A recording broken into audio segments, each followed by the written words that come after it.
Nous voici réunis pour la deuxième partie de la vidéo qui va parler de la parole au bébé. Donc on a vu dans la première partie tout ce qui était qu'est-ce que c'est la parole au bébé, qu'est-ce que c'est pas, comment ça fonctionne. Et donc là on va s'atteler à la partie qui est la parole au bébé pour qui, quel genre de public. Alors il faut savoir que la parole au bébé a été créée, je dirais, pour les sans paroles, c'est-à-dire plus exactement les 0-2 ans, les petits, les tout petits. Et puis, sa créatrice, donc Brigitte Denis, l'a élargie aussi aux parents de ses enfants qu'elle recevait dans son cabinet, puisque, en fait, comme on l'a vu tout à l'heure dans la fin de cette vidéo, parfois les enfants, et souvent d'ailleurs, je dis toujours parfois, mais c'est plutôt souvent, les enfants nous invitent à aller guérir une part de nous-mêmes, et on peut appeler ça la guérison de notre enfant intérieur, parce que les enfants font écho, font reflet à notre partie enfantine, qui chez nous est encore souffrante. Comment prendre soin des blessures de nos enfants si on est nous-mêmes porteurs de ces blessures? Moi, j'ai un exemple à vous donner, c'est l'exemple d'un papa, enfin d'abord d'un bébé. C'est un exemple qui m'a été donné lors d'une des premières, je dirais, des premières traductions que j'ai faites, enfin, pas les toutes premières où je m'entraînais et où il n'y avait pas forcément grand-chose qui sortait de ces séances, mais les premières vraies séances que j'ai pu faire, je dirais, pas les vraies, les plus complètes, je dirais.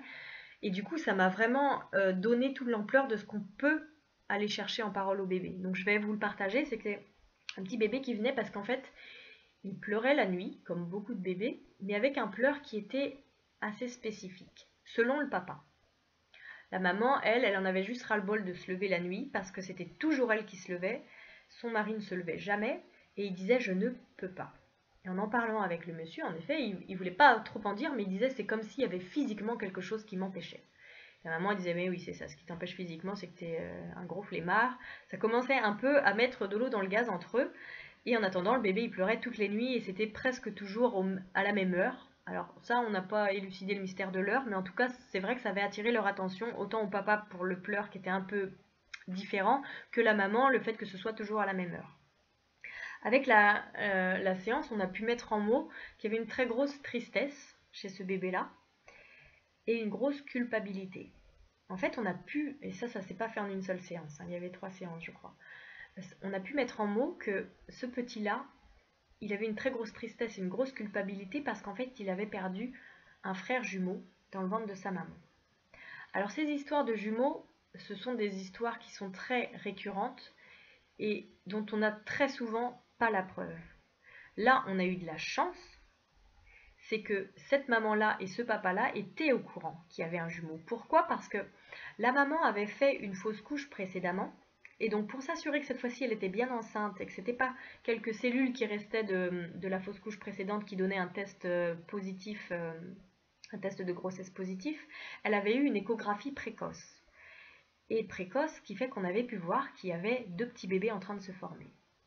Ils étaient très surpris tous les deux parce qu'il n'y avait pas de jumeaux dans leur famille. Et ils étaient même un peu remués parce qu'ils ne s'attendaient pas du tout à ça.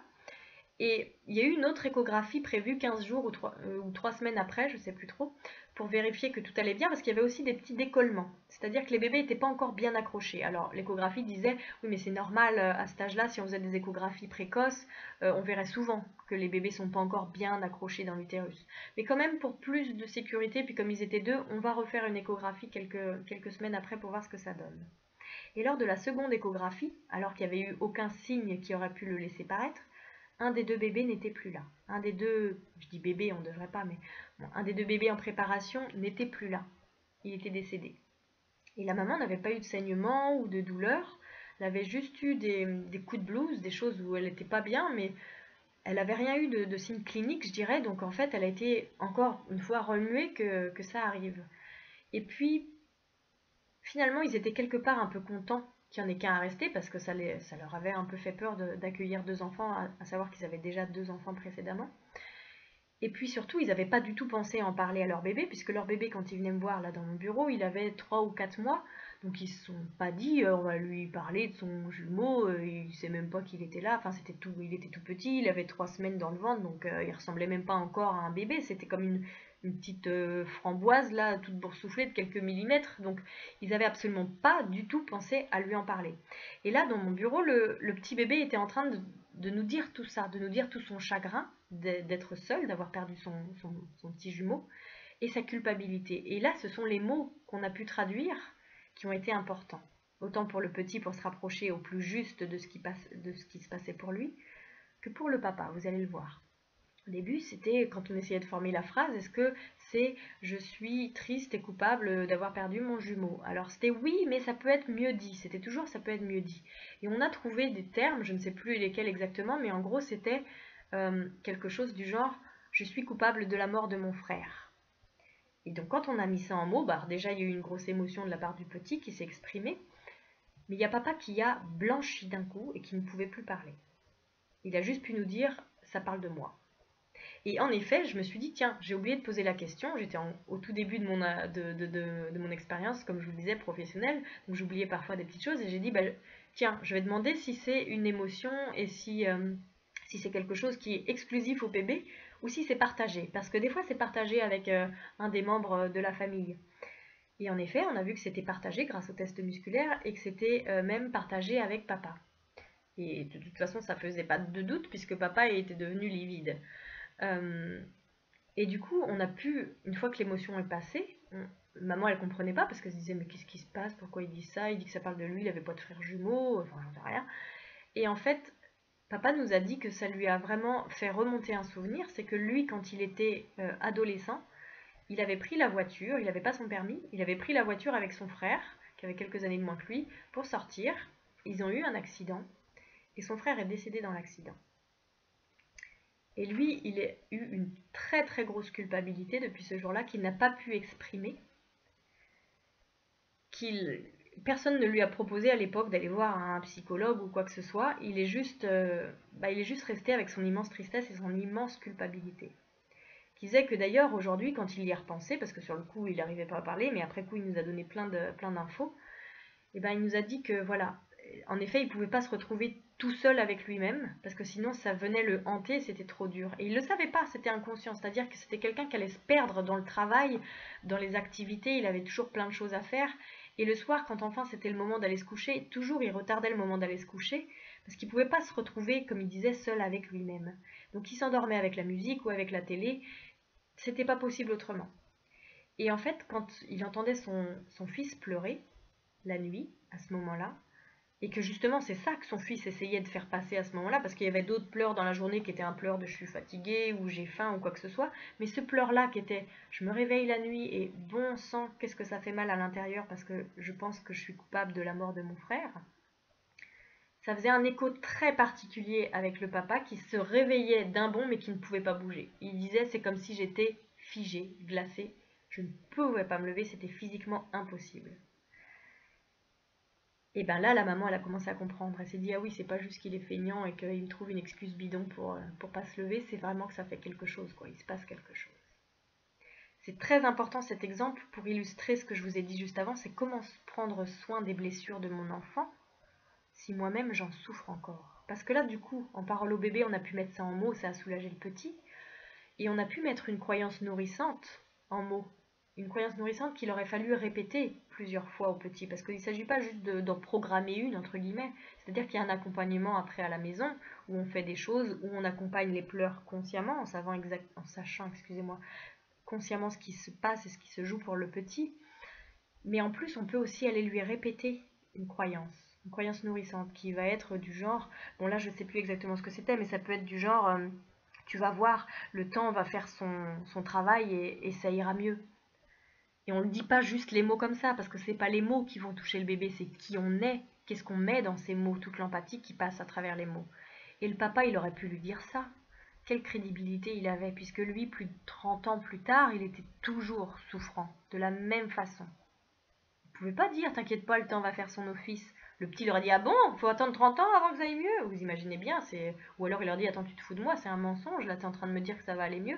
Qu'est-ce qu'il aurait pris de son père? Il n'aurait pas pris les mots il les entend pas, il les comprend pas de façon consciente, c'est tout ce qu'il y a, tout ce qui émane de son père. Et bien là, s'il regardait son papa, qui souffrait toujours 30 ans plus tard, il se serait dit, ah ouais, c'est comme ça que tu t'en sors, toi? Bon, remarque, ça marche, t'es toujours en vie, donc qu'est-ce que tu fais? Tu mets un gros pansement sur ton abcès, là, tout purulent et tout. Ouais, ok, bon, bah j'essaye de faire pareil. C'est ça que son papa lui aurait appris. Il aurait beau répéter, t'inquiète pas, ça va aller. Les mots ne sont pas importants tant que ça. C'est vraiment tout ce qu'on va y mettre d'énergie derrière, tout ce qui va passer par le cœur. Donc la phrase, elle est là pour vous donner une idée sur quel niveau vous situez, sur quel niveau elle est accompagnée, mais il faut l'accompagner avec le cœur, pas juste avec votre mental. Quand je guéris, donc quand papa, en l'occurrence pour cet exemple-là, guérit, mais quand moi je guéris, quand vous guérissez une partie de vous, ça change globalement ce que vous émettez, ce que vous êtes. C'est votre champ aurique, c'est tout ce qu'il y a autour de vous qui change d'information. C'est ce qui fait que d'ailleurs, il y a certaines personnes qui disent Waouh, mais ça fait 10 ans que je t'ai pas vu, j'ai l'impression pourtant que tu as 20 ans de moins, tu fais super jeune, tout, qu'est-ce qui s'est passé pour toi? Bah, si vous avez guéri plein de choses qui étaient souffrantes en vous, que vous arrêtez de vous tenir comme ça, que vous arrêtez d'être tout palichon, les yeux froncés, les poings fermés, et que du coup vous guérissez toutes ces choses-là qui vous permettent de vous ouvrir et d'être serein, ça se voit sur vous, ça se voit physiquement, mais sur ce que vous émettez aussi. C'est comme si vous aviez un champ d'énergie qui était beaucoup plus positif, beaucoup plus clair, lumineux. Et ça, le bébé, il le sent, c'est avec ça qu'il est connecté. Quand on dit que les bébés sont des éponges, ça veut un peu tout et rien dire, on ne sait pas exactement qu'est-ce que ça veut dire, c'est ça que ça veut dire. Ça veut dire qu'ils rentrent en connexion avec vous, avec qui vous êtes, avec ce que vous émettez, et c'est ça qui leur donne l'exemple. Prenez soin de vous, c'est la meilleure façon de prendre soin de vos enfants, parce que vous allez leur montrer l'exemple, et donc toujours être vrai. Pour être vrai, il faut être au courant de qu'est-ce que je porte à l'intérieur, parce que des fois c'est tellement bien refoulé qu'on ne sait même plus ce qu'il y a à l'intérieur de nous. Donc c'est au maximum essayer d'être franc avec eux. Si ce papa-là, il n'avait pas voulu guérir, là, il n'avait pas voulu aller au cœur de ses blessures, ce qui était le cas au début, hein, d'ailleurs, il aurait pu lui dire, bah écoute, je suis pas capable de t'accompagner sur ce coup-là parce que, bah voilà, moi aussi j'ai ça en moi et pour le moment, j'ai pas réussi à le soigner. Je vais trouver, hein, je vais certainement faire quelque chose, mais pour le moment, je peux pas te dire que le temps va faire son affaire parce que parce que c'est pas vrai, parce que moi j'en souffre toujours. Donc pour le moment, tant que j'ai pas réussi à comprendre qu'est-ce que je peux faire pour moi, pour m'aider moi-même, bah, c'est maman qui va t'accompagner là-dedans. Il aurait pu dire ça. Au lieu de, ok, d'accord, en parole au bébé, on a dit le temps va faire son... Allez, mon bébé pleure, je me lève, j'essaye, parce que c'est encore très difficile pour moi. Je le berce là et le temps va faire son effet. Le temps va faire son effet, mon bébé. Ça sert à rien. Donc, soyez franc, soyez vrai. C'est la meilleure façon de pouvoir être en phase avec votre petit et prenez soin de vous, c'est la meilleure façon. Au début, ce monsieur-là, il m'a même dit, c'est souvent les messieurs d'ailleurs qui me disent ça, j'ai eu plusieurs fois le cas dans mon cabinet, ouais mais moi j'ai pas envie d'aller fouiller le passé, ça sert à rien d'aller fouiller la merde. J'entends souvent ça de la part des hommes un peu nonchalants, qui ont pas trop la force d'aller voir leur passé douloureux. Et ce qui est important de savoir, c'est qu'on va pas remuer le passé juste pour le plaisir de remuer le passé, on va aller chercher dans le passé qu'est-ce qui peut être guéri si c'est toujours souffrant dans le présent. Si votre présent va bien, mais que vous avez eu un passé très douloureux, on n'a pas besoin d'aller fouiller juste pour fouiller. C'est pour ça d'ailleurs qu'on fait plus, enfin on fait plus, certains en font, mais ces psychanalyses là qui durent 10 ans où on va toujours aller raconter tous les souvenirs d'enfance et ressasser toutes ces choses-là et dire je suis pas content, ceci, cela. En soi, ça sert pas à grand chose. Ce qui sert, c'est de se dire aujourd'hui je souffre de quoi là? Dans le présent. Qu'est-ce qui fait que je suis limitée? Qu'est-ce qui fait que je souffre? Et s'il y a quelque chose, il y a très souvent quelque chose, hein, à part ceux qui se disent non, moi tout va bien, mais bon, c'est qu'il y a quelque chose qui est bien refoulé. À partir de ça, c'est de se dire bon, je vais remonter aux origines. Je vais aller voir dans mon passé qu'est-ce qui est à la base de ce problème-là. Et je vais le guérir. C'est juste ça, fouiller le passé. C'est pas juste aller dans tous les sens. Donc la parole au bébé pour qui? J'y reviens. Donc la parole au bébé d'abord pour les petits, hein, environ de 0 à 2 ans. Et aussi pour leurs parents, pour aider la guérison de cet enfant intérieur qui a aussi des choses souffrantes à partager. Mais aussi pour les enfants, c'est-à-dire que les enfants qui parlent peuvent tirer bénéfice de la parole au bébé, en plus d'autres approches ou en complément ou juste en tant que tel, pour aller justement libérer des émotions qui auraient besoin de s'exprimer et qui peuvent aider à ce que d'autres approches, d'autres thérapies puissent avancer quand parfois on est bloqué. Ça peut être pour les adultes, même s'ils ne sont pas parents, ou ça peut être des parents qui sont parents depuis déjà 20 ans ou 30 ans, qui ont juste connaissance de cette approche et qui se disent bah tiens, moi ça m'intéresse, en effet j'ai eu des choses difficiles dans mon enfance, je voudrais bien y travailler. Et petite parenthèse là-dessus, il ne s'agit pas d'avoir eu forcément une enfance traumatisante ou des choses vraiment très difficiles pour avoir des choses à guérir. Ce qui compte, c'est peut-être bien Isabelle Filiosa qui dit ça, je ne sais plus. J'ai déjà lu ça quelque part en tout cas, c'est une phrase qui est connue, c'est que ce qui compte en fait, ce ne sont pas tant les faits que la façon dont ils sont vécus. C'est-à-dire que je peux très bien ne jamais avoir été abandonnée par un de mes parents ou par les deux, ne jamais avoir été violentée, ne jamais avoir été humiliée, mais parfois, comme vous le voyez, le bébé, lui, il l'interprète à sa façon.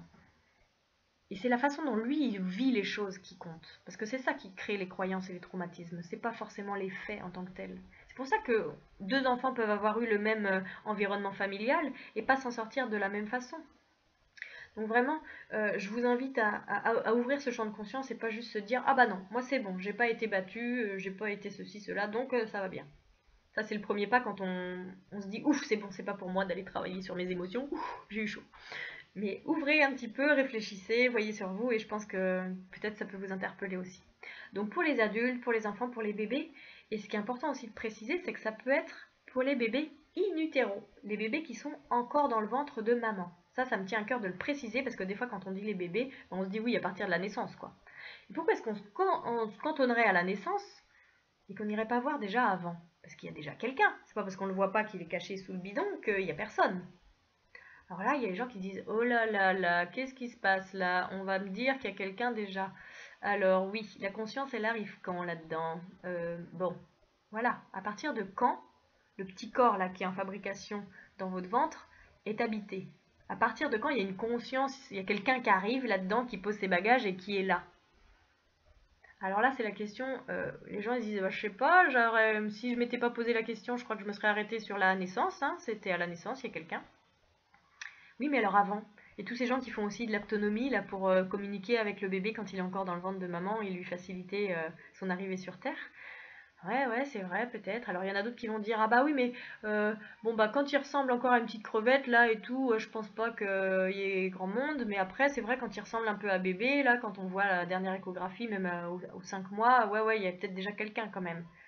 C'est super subjectif, ça veut dire qu'un jour il y a personne et un autre jour il y a quelqu'un, puis il y a des gens qui vont dire il ressemble déjà à un bébé là et d'autres ah non là il ressemble à une crevette.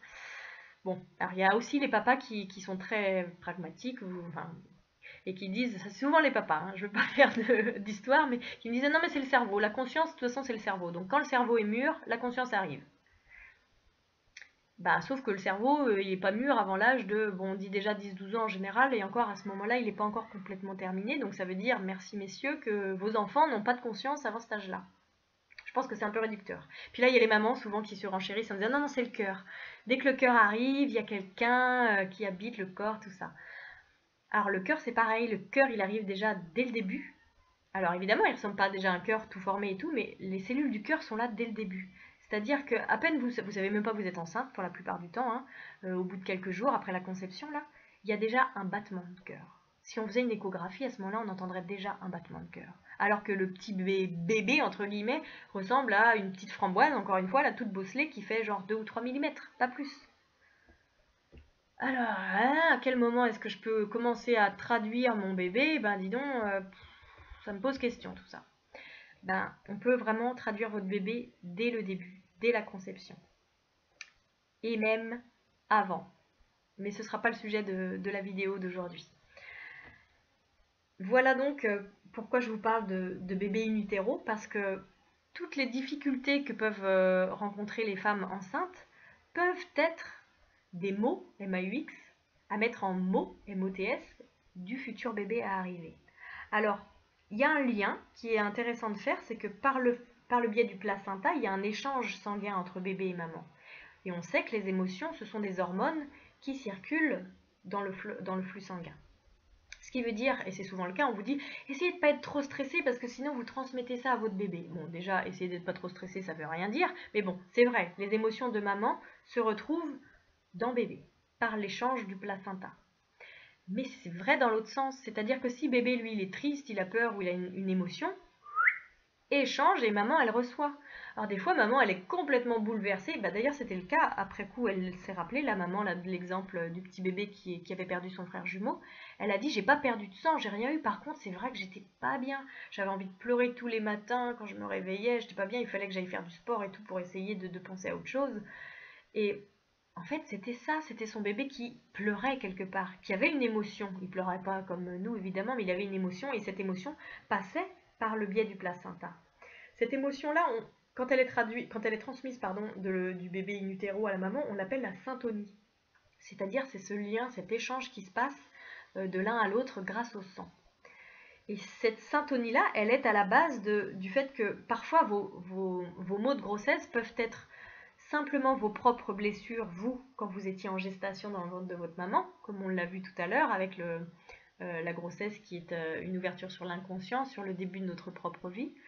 Mais ça peut aussi être justement la traduction d'émotions et de choses que sont en train de vivre vos ou votre bébé dans votre ventre. Et parfois, c'est juste l'écho des deux, c'est-à-dire que c'est vrai pour vous, et ce que vit votre enfant, c'est la même chose, donc il y a un écho encore plus fort. Donc voilà, la parole au bébé, vraiment pour, à la base quand même, les 0-2 ans, mais aussi pour les femmes enceintes qui voudraient travailler sur leur propre guérison intérieure, ou sur le petit bébé qui est à l'intérieur d'elle et qui a des choses à dire, et aussi après pour les enfants et pour les adultes. Voilà la fin de cette vidéo-là. Pour la dernière vidéo, on verra tout à l'heure la parole au bébé pour quel cas, quel genre de choses peuvent me pousser à prendre rendez-vous pour une consultation. Et on terminera avec quelques petits bonus. À bientôt pour la suite!